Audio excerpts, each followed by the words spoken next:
विलास घुले यांचा मृत्यू, त्यांची हत्या करून जवळ 1.5 महिना झाला आणि 1.5 महिन्यापासून शासनाकडे पाठपुरावा करत असताना कुठल्याही प्रकारचा आत्तापर्यंतचा ठोस निर्णय त्याने सरकारने घेतलेला नाही. माझी एकच विनंती आहे आणि एकच मंत्र्यांना विनंती आहे, या राज्याच्या मुख्यमंत्र्यांना आणि गृहमंत्र्यांना माझी विनंती आहे, या तपासाकडे आपण लक्ष घालणं गरजेचं आहे. मी आवाहन करेन महाराष्ट्रातल्या सर्व जनतेला, गेली 8 दिवस झालं एक 22 वर्षाची मुलगी आज या ठिकाणी अमर उपोषण करते तिच्या नवऱ्यासाठी.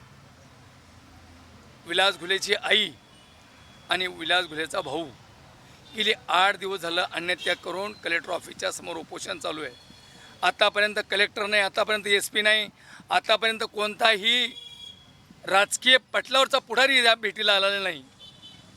अरे खून झाला हे सगळ्याला माहिती आहे आणि खून होऊन सुद्धा जर याच्या दोषीवर कारवाई होत नसेल, CDRमध्ये नाव असताना, CDRमधले फोन केलेले असताना सुद्धा जर त्या आरोपीला गुन्ह्यात घेत नसले तर मला वाटतं शासनाची चूक असेल.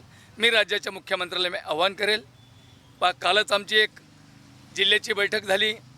येत्या शनिवारी भगवान प्रतिष्ठान या ठिकाणी पुन्हा व्यापक बैठक होणार आहे आणि त्या बैठकीमध्ये जे घडेल त्या बैठकीच्या दिशा ठरवून त्या ठिकाणी आम्ही आमचा निर्णय घेऊ की आम्हाला रस्ता रोको करायचे आहेत, आंदोलनं करायचे आहेत, काय जे होईल ते होईल, त्याला सरकार जबाबदार असेल.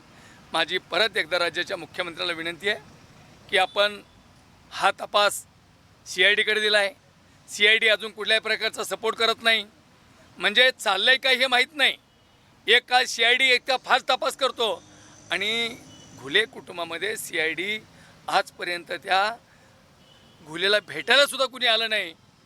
मला वाटतं राज्याच्या मुख्यमंत्र्यांनी या गोष्टीकडे लक्ष द्यावं, अन्यथा जे काही परिणाम होतील याला सरकारला भोगावं लागेल.